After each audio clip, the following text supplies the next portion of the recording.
बिस्मिल्लाहिर्रहमानिर्रहीम अस्सलामु अलैकुम। मैं अताउल मुनीम तौकीर आइशा एकेडमी के फ्लोर से एक दफ़ा फिर से आप सबको वेलकम करता हूँ।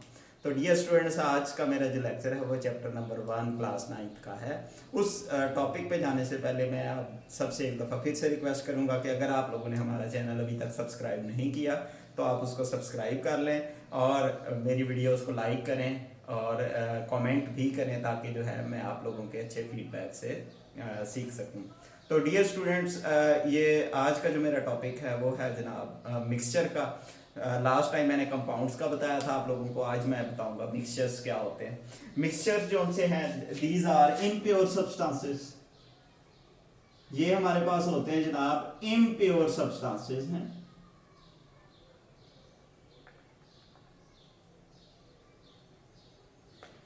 ये बनते कैसे हैं? दे आर फॉर्म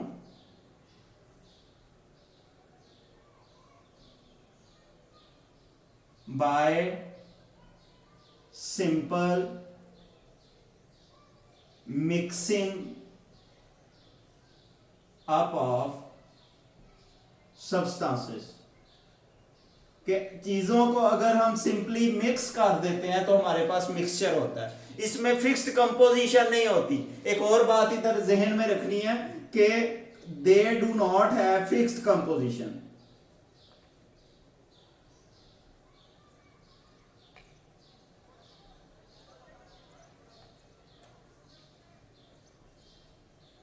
कि जो सब्सटेंसेस हम मिक्स कर रहे हैं वो किसी खास कंपोजिशन के अंदर हम मिक्स नहीं करेंगे, बल्कि जो है अपनी मर्जी से, जैसे फॉर एग्जांपल हम चीनी को अगर पानी के अंदर डालते हैं तो अपनी मर्जी से हम उसको हल कर लें तो वो क्या होगा, वो भी मिक्सचर, उसको हम नाम देंगे, वो मिक्सचर कहलाता है। तो मिक्सचर की टाइप सेकंड है हमारे पास, टाइप्स ऑफ मिक्सचर। मिक्सचर की अब हम टाइप्स की तरफ चलते हैं जनाब। मिक्सचर हमारे पास दो टाइप्स का होता है। पहला है जनाब होमोजीनियस मिक्सचर,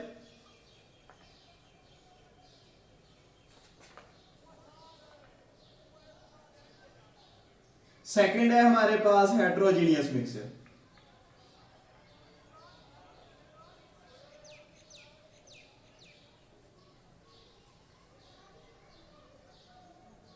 ये हमारे पास दो किस्म के मिक्सचर्स होते हैं। तो सबसे पहले अगर बात की जाए होमोजीनियस मिक्सचर की,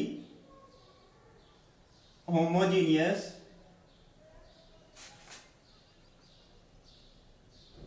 mixture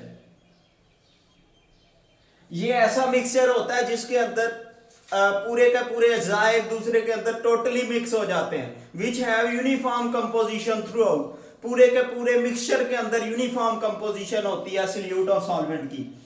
the mixture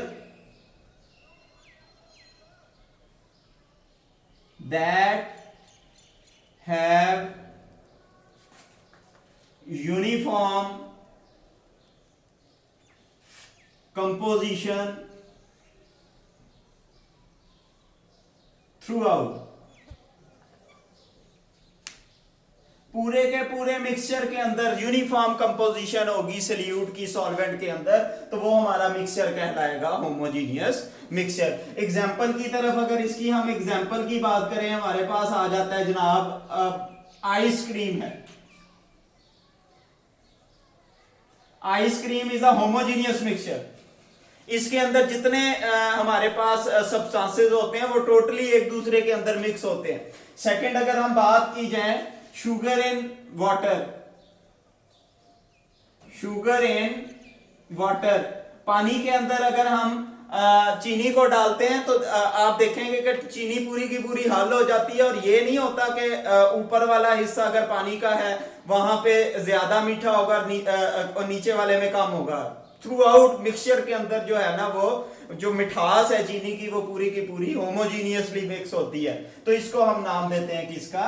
homogeneous mixture का। यहाँ पे एयर भी, अगर एयर की बात की जाए, हवा की बात की जाए, तो वो भी हमारे पास होमोजीनियस मिक्सचर है। होमोजीनियस मिक्सचर कैसे है? इसके अंदर हमारे पास नाइट्रोजन 78% होती है जो थ्रू आउट इतनी ही रहनी है। सिमिलरली ऑक्सीजन है 21%, बाकी आर्गॉन है, कार्बन डाइऑक्साइड है डिफरेंट गैसेस हैं इसके अलावा, तो उनकी जो कंसंट्रेशन है वो टोटली सेम रहती है पूरे के पूरी एयर के अंदर, तो ये इस वजह से हम इसको होमोजीनियस मिक्सचर का नाम देते हैं। सेकंड अगर हम चले इसकी टाइप की तरफ है मिक्सचर की, वो हेट्रोजीनियस मिक्सचर है।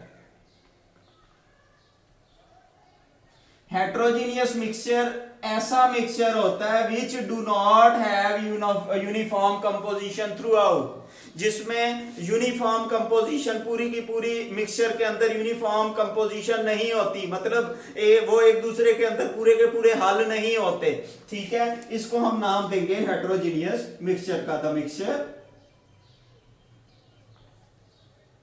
That do not have uniform composition throughout। इसको हम नाम देंगे किसका, हेट्रोजीनियस मिक्सचर का। एग्जांपल्स के अंदर अगर आ जाए तो हम sand in water, sand in water, पानी के अंदर रेत या मट्टी को अगर आप लोग मिलाते हैं तो आप देखेंगे कि रेत या जो मट्टी है वो क्या कर जाती है, वो नीचे बैठ जाती है और वो हमारा पानी जो है वो ऊपर की तरफ होता है, तो ये हमारे पास हेट्रोजीनियस मिक्सचर है। सिमिलरली अगर हम बात करें हेट्रोजीनियस मिक्सचर की और एग्जांपल्स की, तो टूथपेस्ट है, वो भी हमारा हेट्रोजीनियस मिक्सचर है। इसके अलावा ये हमारे पास इसकी एग्जांपल है, टूथपेस्ट आ जाता है, ये भी हमारा हेट्रोजीनियस मिक्सचर है। तो डियर स्टूडेंट्स, ये मेरा आज का लेक्चर था, आप लोगों को होपफुली आपको समझ आई होगी। अगर फिर भी किसी की कोई क्वेरी है तो हमें कमेंट सेक्शन में इससे आगाह करें, ताकि हम उसको आपका जो आंसर है उसको फौरन से ही दे सकें। Thank you.